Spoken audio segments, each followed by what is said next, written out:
ಮಾತೃಸ್ವರೂಪರಾದ ಸಹೋದರಿಯರಾದ ಕರ್ನಾಟಕ ರಾಜ್ಯದ ಎಲ್ಲ ಅಂಗನವಾಡಿ ಕಾರ್ಯಕರ್ತರಿಗೆ ವರಮಹಾಲಕ್ಷ್ಮಿ ಹಬ್ಬದ ವಿಶೇಷ ಮಾಹಿತಿ ಹಾಗೂ ವರಮಹಾಲಕ್ಷ್ಮಿ ಹಬ್ಬದ ಶುಭಾಶಯಗಳು. ಎರಡನೇ ತಾಯಿಯರಾಗಿ ಮಕ್ಕಳನ್ನು ಪಾಲನೆ ಪೋಷಣೆ ಮಾಡುವಂತಹ, ಮಕ್ಕಳ ಆರೋಗ್ಯವನ್ನು ಕಾಪಾಡುವಂತಹ, ವಿದ್ಯಾಭ್ಯಾಸವನ್ನು ಕೊಡುವಂತಹ, ಬಸರಿ ಹಾಗೂ ಬಾಣತಿಯರ ಆರೋಗ್ಯವನ್ನು ಕಾಪಾಡುವಂತಹ ರಾಜ್ಯದಲ್ಲಿರುವಂತಹ ಲಕ್ಷಾಂತರ ಅಂಗನವಾಡಿ ಕಾರ್ಯಕರ್ತರು, ಮಿನಿ ಅಂಗನವಾಡಿ ಕಾರ್ಯಕರ್ತರು, ಸಹಾಯಕ ಅಂಗನವಾಡಿ ಕಾರ್ಯಕರ್ತರಿಗೆ ವರಲಕ್ಷ್ಮಿ ಹಬ್ಬದ ಶುಭಾಶಯಗಳು. ಆ ವರಮಹಾಲಕ್ಷ್ಮಿ ನಿಮ್ಮೆಲ್ಲರ ಬಾಳಿಗೆ ಬೆಳಕನ್ನು ಕೊಡಲಿ, ನಿಮ್ಮ ಎಲ್ಲ ಬೇಡಿಕೆಗಳು ಈಡೇರಲಿ ಅಂತ ಹೇಳ್ತಾ ಮತ್ತೊಮ್ಮೆ ವರಮಹಾಲಕ್ಷ್ಮಿ ಹಬ್ಬದ ಶುಭಾಶಯಗಳನ್ನು ಕೊಡ್ತಾ, ಮುಂದಿನ ವರಮಹಾಲಕ್ಷ್ಮಿ ಹಬ್ಬಕ್ಕೆ ಮುಂಚಿತವಾಗಿ ಅಂಗನವಾಡಿ ಕಾರ್ಯಕರ್ತರ ಎಲ್ಲ ಬೇಡಿಕೆಗಳು ಈಡೇರಬೇಕು ಅಂತ ಹೇಳಿ ಆ ದೇವರಲ್ಲಿ ಬೇಡ್ಕೊಂತ, ಕಳೆದ 4 ವರ್ಷಗಳಿಂದ ರಾಜ್ಯದಲ್ಲಿರುವಂಥ ಅಂಗನವಾಡಿ ಕಾರ್ಯಕರ್ತರ ಪರವಾಗಿ, ಅವರ ಹಕ್ಕುಗಳಿಗಾಗಿ, ಅವರ ಬೇಡಿಕೆಗಳಿಗಾಗಿ ನಿರಂತರ ಪ್ರಯತ್ನ ಪಡ್ತಾ ಇರುವಂತಹ ಈ ಯೂಟ್ಯೂಬ್ ಚಾನಲ್ ಸರ್ಕಾರಿ ನೌಕರ ಮಿತ್ರ ಯೂಟ್ಯೂಬ್ ಚಾನಲ್. ಈ ಯೂಟ್ಯೂಬ್ ಚಾನಲ್ಗೆ ನಿಮ್ಮೆಲ್ಲರ ಸಹಕಾರ ಬೆಂಬಲದ ಅವಶ್ಯಕತೆ ತುಂಬ ಇದೆ. ನಿಮಗೆಲ್ಲರಿಗೂ ನಮ್ಮ ಸರ್ವಿಸ್ಸು ಇಷ್ಟ ಆಗಿದ್ದರೆ ಈ ಚಾನಲ್ಗೆ ಸಬ್ಸ್ಕ್ರೈಬ್ ಮಾಡಿಕೊಡಿ, ಬೆಲ್ ಬಟನನ್ನು ಒತ್ತಿ. ಅಂಗನವಾಡಿ ಕಾರ್ಯಕರ್ತರ ಸಮಸ್ಯೆಗಳಿಗೆ ಸ್ಪಂದಿಸುವಂತಹ, ಅಂಗನವಾಡಿ ಕಾರ್ಯಕರ್ತರಿಗೆ ಎಲ್ಲ ಸೌಲಭ್ಯಗಳನ್ನು ಕೊಡಿಸುವಂಥ ಪ್ರಯತ್ನ ಈ ಚಾನಲ್ ವತಿಯಿಂದ ಮಾಡ್ತೀವಿ. ಅಂಗನವಾಡಿ ಕಾರ್ಯಕರ್ತರು ಮೊದಲನೇದಾಗಿ ಅವರನ್ನು ಸರ್ಕಾರಿ ನೌಕರರಾಗಿ ಘೋಷಣೆ ಮಾಡಬೇಕು ಅನ್ನೋದು ಒಂದು ಬೇಡಿಕೆ. ಗುಜರಾತ್ ಹೈಕೋರ್ಟ್ ತೀರ್ಪಿನ ಪ್ರಕಾರ ರಾಜ್ಯದಲ್ಲಿರುವಂಥ ಎಲ್ಲ ಅಂಗನವಾಡಿ ಕಾರ್ಯಕರ್ತರನ್ನು ಸರ್ಕಾರಿ ನೌಕರರಾಗಿ ಘೋಷಣೆ ಮಾಡಿ, ಅವರಿಗೆ ಸರ್ಕಾರಿ ನೌಕರರಿಗೆ ಸಿಗುವಂಥ ಎಲ್ಲ ಸೌಲಭ್ಯವನ್ನು ಕೊಡುವಂಥ ಕೆಲಸಗಳು ಆಗಬೇಕು. ಅವರಿಗೆ ಗ್ರ್ಯಾಜುಟಿಯಿಂದ ಹೇಳ್ಕೊಂಡು ಎಲ್ಲ ಸೌಲಭ್ಯಗಳು, ಈಗ ಹಾಲಿ ಇರುವಂಥ ಸರ್ಕಾರಿ ನೌಕರರಿಗೆ ಯಾವ ರೀತಿಯ ಸೌಲಭ್ಯಗಳನ್ನು ಕೊಡ್ತಾರೋ ಅದೇ ರೀತಿ ಸೌಲಭ್ಯಗಳನ್ನು ಅಂಗನವಾಡಿ ಕಾರ್ಯಕರ್ತರಿಗೂ ವಿಸ್ತರಿಸಬೇಕು. ಗುಜರಾತ್ ಹೈಕೋರ್ಟ್ ತೀರ್ಪಿನ ಪ್ರಕಾರ ಅಂಗನವಾಡಿ ಕಾರ್ಯಕರ್ತರನ್ನು ಸರ್ಕಾರಿ ಡಿ ದರ್ಜೆ ಸರ್ಕಾರಿ ನೌಕರರಾಗಿ, ಸಹಾಯಕ ಅಂಗನವಾಡಿ ಕಾರ್ಯಕರ್ತರನ್ನು ಸಿ ದರ್ಜೆ ಸರ್ಕಾರಿ ನೌಕರರಾಗಿ ಘೋಷಣೆ ಮಾಡಬೇಕು. ಇದು ರಾಜ್ಯ ಹಾಗೂ ಕೇಂದ್ರ ಸರ್ಕಾರದ ಕರ್ತವ್ಯ. ಇಡೀ ವಿಶ್ವದಲ್ಲಿ ಅತಿ ಹೆಚ್ಚು ಕೆಲಸ ಮಾಡಿ ಕಡಿಮೆ ಸಂಬಳ ಪಡೆಯುತ್ತಿರುವಂಥ ಏಕೈಕ ವರ್ಗ ಅಂದರೆ ಅದು ಅಂಗನವಾಡಿ ಕಾರ್ಯಕರ್ತರು. ರಾಜ್ಯ ಸರ್ಕಾರ ಅಂಗನವಾಡಿ ಕಾರ್ಯಕರ್ತರ ಸಮಸ್ಯೆಗಳಿಗೆ ಸ್ಪಂದಿಸುವಂಥ ಕೆಲಸವನ್ನು ಮಾಡಬೇಕು ಅಂತ ಮುಂದಿನ ವರಮಹಾಲಕ್ಷ್ಮಿ ಪೂಜೆಯ ಒಳಗಾಗಿ, ಮುಂದಿನ ವರ್ಷದ ವರಮಹಾಲಕ್ಷ್ಮಿ ಪೂಜೆಯ ಒಳಗಾಗಿ ಅಂಗನವಾಡಿ ಕಾರ್ಯಕರ್ತರ ಎಲ್ಲ ಸೌಲಭ್ಯಗಳನ್ನು ಕೊಡಿಸೋಕ್ಕೆ ಪ್ರಯತ್ನಗಳನ್ನು ಮಾಡ್ತೀವಿ. ಸರ್ಕಾರದಲ್ಲಿ ಒತ್ತಾಯವನ್ನು ಮಾಡುವಂಥ ಕೆಲಸವನ್ನು ಮಾಡ್ತೀವಿ. ಅದರಲ್ಲಿ ಪ್ರಮುಖವಾಗಿ ಅಂಗನವಾಡಿ ಕಾರ್ಯಕರ್ತರ ಗೌರವಧನ ಹೆಚ್ಚಳ.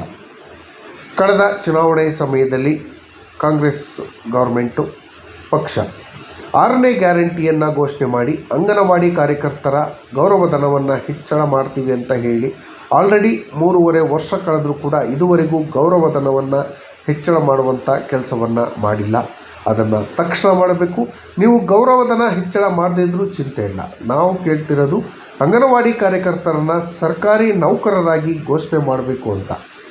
ಈ ಘೋಷಣೆ ಮಾಡೋದ್ರಿಂದ ಅಂಗನವಾಡಿ ಕಾರ್ಯಕರ್ತರಿಗೆ ಎಲ್ಲ ಸೌಲಭ್ಯಗಳು ಆಟೋಮೆಟಿಕಲಿ ಸಿಗತ್ತೆ. ಯಾಕೆಂದರೆ ಅಂಗನವಾಡಿ ಕಾರ್ಯಕರ್ತರನ್ನು ಸಿ ದರ್ಜೆ ಸರ್ಕಾರಿ ನೌಕರರಾಗಿ ಘೋಷಣೆ ಮಾಡಿದ್ರೆ ಈಗ ಹಾಲಿ ರಾಜ್ಯದಲ್ಲಿ ಸಿ ದರ್ಜೆ ಸರ್ಕಾರಿ ನೌಕರರಿಗೆ ಇರುವಂಥ ಬೇಸಿಕ್ ಪೇ, ಫುಲ್ ಪೇ ಅಲ್ಲ, ಬೇಸಿಕ್ ಪೇ 34,400 ರೂಪಾಯಿ ಇದೆ.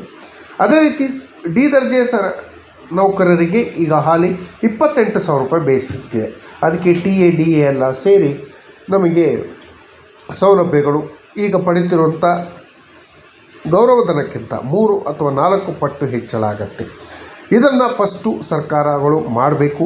ಅಂಗನವಾಡಿಗಳನ್ನು ಪೂರ್ವ ಪ್ರಾಥಮಿಕ ಶಾಲೆ ಅಂತ ಹೇಳಿ ಘೋಷಣೆ ಮಾಡಿ, ಅಲ್ಲಿ LKG UKGಗಳನ್ನು ಪ್ರಾರಂಭ ಮಾಡಿ, ಸರ್ಕಾರಿ ಶಿಕ್ಷಕರಿಗೆ ಕೊಡುವಂಥ ಸೌಲಭ್ಯಗಳನ್ನು ಅಂಗನವಾಡಿ ಕಾರ್ಯಕರ್ತರಿಗೂ ಕೊಡುವಂಥ ಕೆಲಸವನ್ನು ಮಾಡಬೇಕು. ಎರಡನೇ ಬೇಡಿಕೆ ಏನು ಅಂದರೆ ಪಿಂಚಣಿ ಸೌಲಭ್ಯಗಳು. ಅಂಗನವಾಡಿ ಕಾರ್ಯಕರ್ತರು ರಿಟೈರ್ಡ್ ಆದ ನಂತರ ಅವರಿಗೆ 10 ಲಕ್ಷ ರೂಪಾಯಿಗಳ ಗ್ರ್ಯಾಚ್ಯುಟಿ ಹಣವನ್ನು ಕೊಟ್ಟು ಅವರು ಕೊನೆಯ ತಿಂಗಳು ಏನು ಸಂಬಳ ತಗೊಳ್ತಾ ಇದ್ರು ಅದರಲ್ಲಿ 50% ಪಿಂಚಣಿಯಾಗಿ ಘೋಷಣೆ ಮಾಡಬೇಕು ಅನ್ನೋದು ಮತ್ತೊಂದು ಬೇಡಿಕೆ. ಈಗ ಆಲ್ರೆಡಿ ರಿಟೈರ್ಡ್ ಆಗಿರುವಂಥ ಅಂಗನವಾಡಿ ಕಾರ್ಯಕರ್ತರಿಗೆ 2011ರಿಂದಲೂ ಪಿಂಚಣಿ ಸೌಲಭ್ಯವನ್ನು ಕೊಡುವಂಥ ಕೆಲಸವನ್ನು ಮಾಡಬೇಕು. ರಾಜ್ಯ ಸರ್ಕಾರ ಕೇವಲ 2023ರಿಂದ ಇತ್ಲಗೆ ಯಾರು ರಿಟೈರ್ಡ್ ಆಗಿದ್ದಾರೋ ಅವರಿಗೆ ಮಾತ್ರ ಪಿಂಚಣಿ ಸೌಲಭ್ಯವನ್ನು ಕೊಡುವಂಥ ಕೆಲಸವನ್ನು ಮಾಡ್ತಾಯಿದೆ. ಇದು ತಪ್ಪು. ಮಾನ್ಯ ಸುಪ್ರೀಂ ಕೋರ್ಟ್ ಹಾಗೂ ಹೈಕೋರ್ಟ್ ಆದೇಶಗಳನ್ನು ಪಾಲನೆ ಮಾಡಿ ಅವರಿಗೆ ಸಹಾಯ ಮಾಡಬೇಕು. ಮತ್ತೊಂದು ಬೇಡಿಕೆ ಏನು ಅಂದರೆ ಕ್ಯಾಶ್ಲೆಸ್ ಟ್ರೀಟ್ಮೆಂಟು. ಅಂಗನವಾಡಿ ಕಾರ್ಯಕರ್ತರು ಹಾಗೂ ಅವರ ಅವಲಂಬಿತರು, ಅವರ ಕುಟುಂಬ ವರ್ಗದವರಿಗೆ ಯಾವುದೇ ಖಾಸಗಿ ಆಸ್ಪತ್ರೆಗಳಲ್ಲಿ ಸರ್ಕಾರಿ ನೌಕರರಿಗೆ ಯಾವ ರೀತಿ ಆರೋಗ್ಯ ಭಾಗ್ಯ, ಆರೋಗ್ಯ ಸಂಜೀವಿನಿ ಯೋಜನೆಗಳಿದೆಯೋ ಅದೇ ರೀತಿ ಅಂಗನವಾಡಿ ಕಾರ್ಯಕರ್ತರ ಕುಟುಂಬಕ್ಕೂ ಈ ಸೌಲಭ್ಯಗಳನ್ನು ಕೊಡಬೇಕು. ಅದರ ಜೊತೆ ಅಂಗನವಾಡಿ ಕಾರ್ಯಕರ್ತರ ಮಕ್ಕಳ ವಿದ್ಯಾಭ್ಯಾಸದ ಖರ್ಚನ್ನು ಸರ್ಕಾರವೇ ನೋಡಬೇಕು. ಅವರು ಯಾವುದೇ ಶಾಲೆಗಳಲ್ಲಿ ಓದಿದ್ರು ಕೂಡ, ಯಾವುದೇ ಹೈಯರ್ ಎಜುಕೇಷನ್ ಮಾಡಿದ್ರು ಕೂಡ ಅದನ್ನು ಫ್ರೀಯಾಗಿ ಕೊಡುವಂಥ ಕೆಲಸ ರಾಜ್ಯ ಸರ್ಕಾರ ಮಾಡಬೇಕು. ಅಂಗನವಾಡಿ ಕಾರ್ಯಕರ್ತರಿಗೆ ರಜೆ ಸೌಲಭ್ಯ, ಬೇಸಿಗೆ ರಜೆಗಳನ್ನು ಬರೀ 15 ದಿನ ಕೊಡ್ತಾರೆ, ಅದನ್ನು 1.5 ತಿಂಗಳಿಗೆ ಹೆಚ್ಚಳ ಮಾಡಬೇಕು. ಕಾಯಿಲೆ ಇರುವಂಥ ಅಂಗನವಾಡಿ ಕಾರ್ಯಕರ್ತರಿಗೆ ಸಂಬಳ ಸಹಿತ ಕಾಯಿಲೆ ರಜೆಯನ್ನು ಮಂಜೂರು ಮಾಡುವಂಥ ಕೆಲಸಕ್ಕೆ ರಾಜ್ಯ ಸರ್ಕಾರ ಕೈ ಹಾಕಬೇಕು ಅಂತ ಹೇಳಿ ರಾಜ್ಯ ಸರ್ಕಾರದಲ್ಲಿ ಮನವಿಯನ್ನು ಮಾಡ್ಕೊಳ್ತೀವಿ. ಅದರ ಜೊತೆಯಲ್ಲಿ ಅಂಗನವಾಡಿ ಕಾರ್ಯಕರ್ತರಿಗೆ ಪ್ರಮೋಷನ್ಗಳನ್ನು ಕೊಡಬೇಕು. ಅವರಿಗೆ ಎಲ್ಲ ಆರ್ಥಿಕ ಸೌಲಭ್ಯಗಳನ್ನು ಕೊಡುವಂಥ ಕೆಲಸವನ್ನು ತಕ್ಷಣ ರಾಜ್ಯ ಸರ್ಕಾರ ಮಾಡಬೇಕು. ಅವರ ನಿವೃತ್ತಿ ವಯಸ್ಸನ್ನು 65 ವರ್ಷಗಳಿಗೆ ಹೆಚ್ಚಳ ಮಾಡಬೇಕು. ಮುಂದಿನ ವರಮಹಾಲಕ್ಷ್ಮಿ ಹಬ್ಬದ ವೇಳೆಗೆ ಅಂಗನವಾಡಿ ಕಾರ್ಯಕರ್ತರ ಎಲ್ಲ ಸಮಸ್ಯೆಗಳಿಗೆ ಪರಿಹಾರ ಸಿಗತ್ತೆ ಅನ್ನೋ ಒಂದು ಭರವಸೆ. ಮತ್ತೊಮ್ಮೆ ಅಂಗನವಾಡಿ ಕಾರ್ಯಕರ್ತರಿಗೆ ವರಮಹಾಲಕ್ಷ್ಮಿ ಹಬ್ಬದ ಶುಭಾಶಯಗಳನ್ನು ತಿಳಿಸ್ತಾ, ಈ ಮಾಹಿತಿ ಇಷ್ಟ ಆಗಿದ್ದರೆ ಮಾತ್ರ ಈ ಚಾನಲ್ಗೆ ಸಬ್ಸ್ಕ್ರೈಬ್ ಮಾಡ್ಕೊಳ್ಳಿ. ಧನ್ಯವಾದಗಳು. ಜೈ ಹಿಂದ್, ಜೈ ಕರ್ನಾಟಕ.